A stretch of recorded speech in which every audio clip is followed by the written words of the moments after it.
welcome back to Genesis Does, and I'm Mr. MegaManFan, today bringing you High Seas Havoc.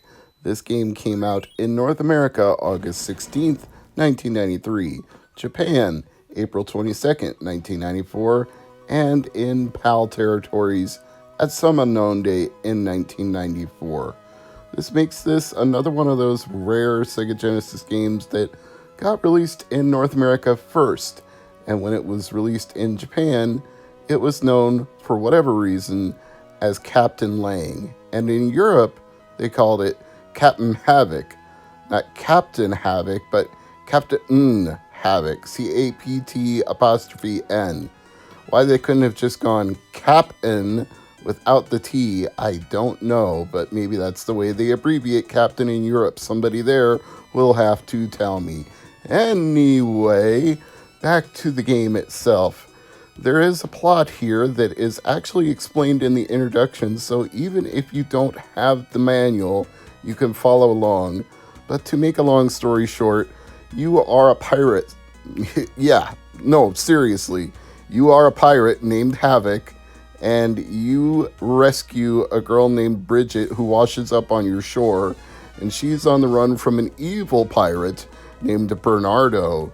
He's looking for Emeralda, a gem with the power to crush armies under its mystical influence, I guess.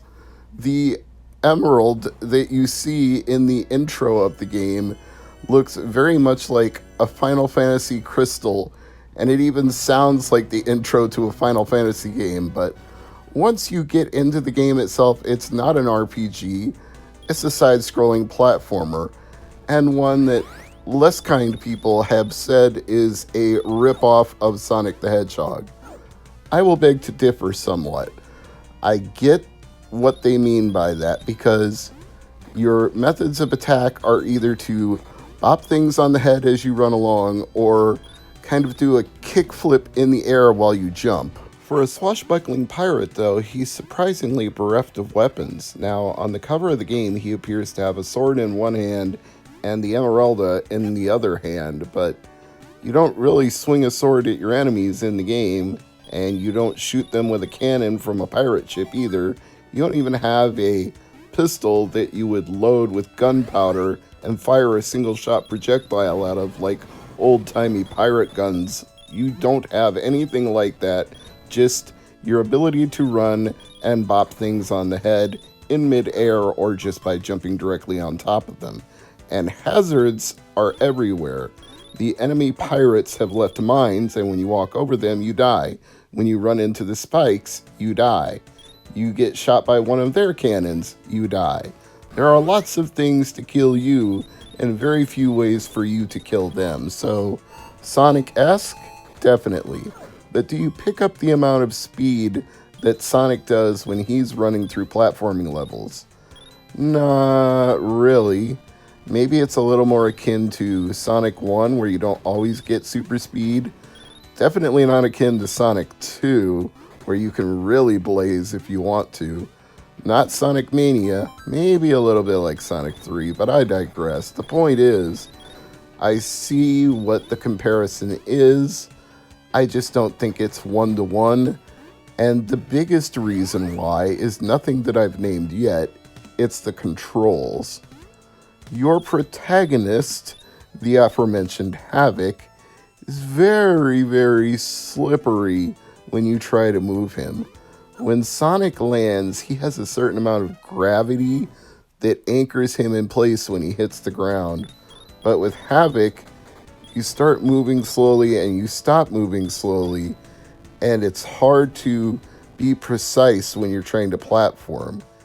And it definitely feels like a ripoff of Sonic when you're trying to run uphill, because he can't seem to do it very well, but you don't have a dash that allows you to zip up the hill that they added to Sonic 2 in later games. So if you get up speed, you're all right, but if you're trying to go uphill and you don't have speed, it's kind of a problem.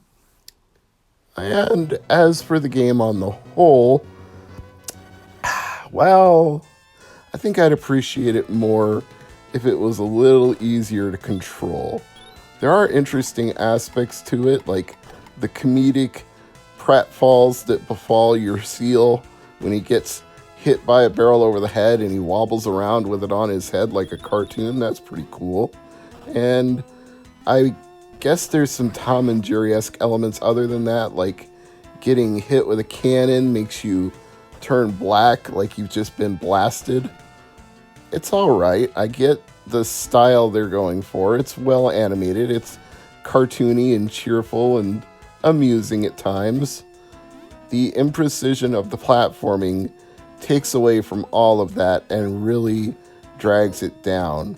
If you could just move where you want to move and land where you want to land, and if there weren't so many things that give you death whenever you get in their way, like I wanted to open the treasure chest there and I immediately got blasted in the face by a cannon, and I had no defense for that. I couldn't jump out of the way in time.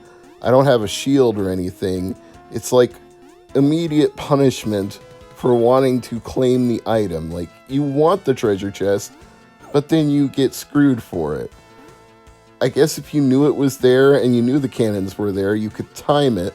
But if you're playing it for the first time like I am, it's just instant punishment. And a fun game shouldn't instantly punish you for doing the obvious thing. Here's another example. You go up here to get that treasure chest, and there are two enemies waiting for you. One you can see, and one in the sky that you can't see. That time I managed to avoid death, but once again, how is that fair when you've never played it before and you don't know the level layout? So, slippery controls, death traps, and the general feeling that this game could have been great if they had just tightened it up a little bit before they released it, all hurt it. But in terms of the soundtrack, it's enjoyable.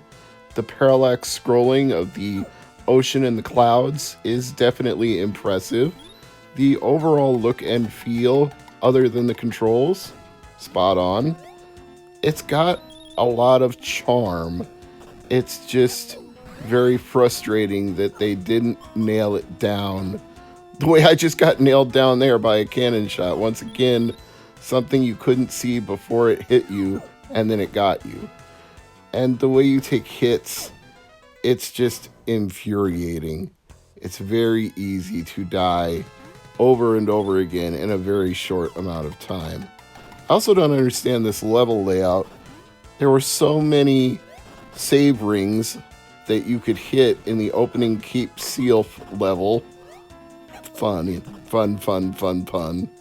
But once you get past Cape Seal, then there's none to be found anywhere. Like, I played this whole level multiple times, and not once do I see a save ring anywhere. It's like, how far into this stinking level do I have to get in order to be able to save my progress and not have to go all the way back to the beginning?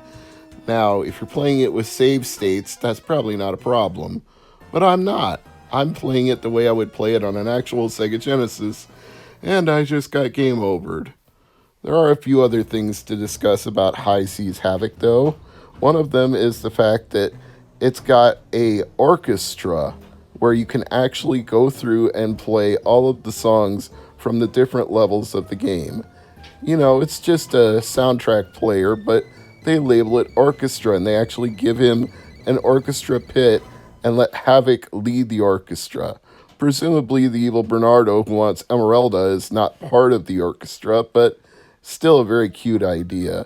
There's also a difficulty setting with easy, normal, hard, and expert. Maybe I should have put it on easy, but I thought, okay, I'll play this the normal way. And the only thing that really defeats me is the slippery controls, so I don't think putting it on easy would make that much of a difference. And for whatever reason, they put a sound test in the options menu right alongside the difficulty settings. Why they couldn't have put the sound test with the orchestra, I really have no idea. It would make more sense to combine them together or have them in the same menu, but it is what it is.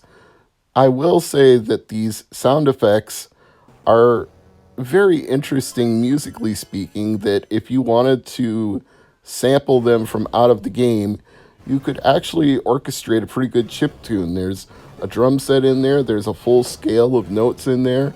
It's not just the interactions and explosions and cartoon sounds, it's the whole gamut of sounds that are in the game, and they're labeled in hexadecimal from 00 to FF. So have fun exploring it because there's quite a lot here.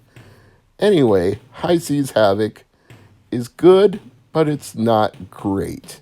And it's a shame because with just a little bit more effort, just a little, it could have been something really special. I'm Mr. Mega Man Fan, and as always, thanks for watching.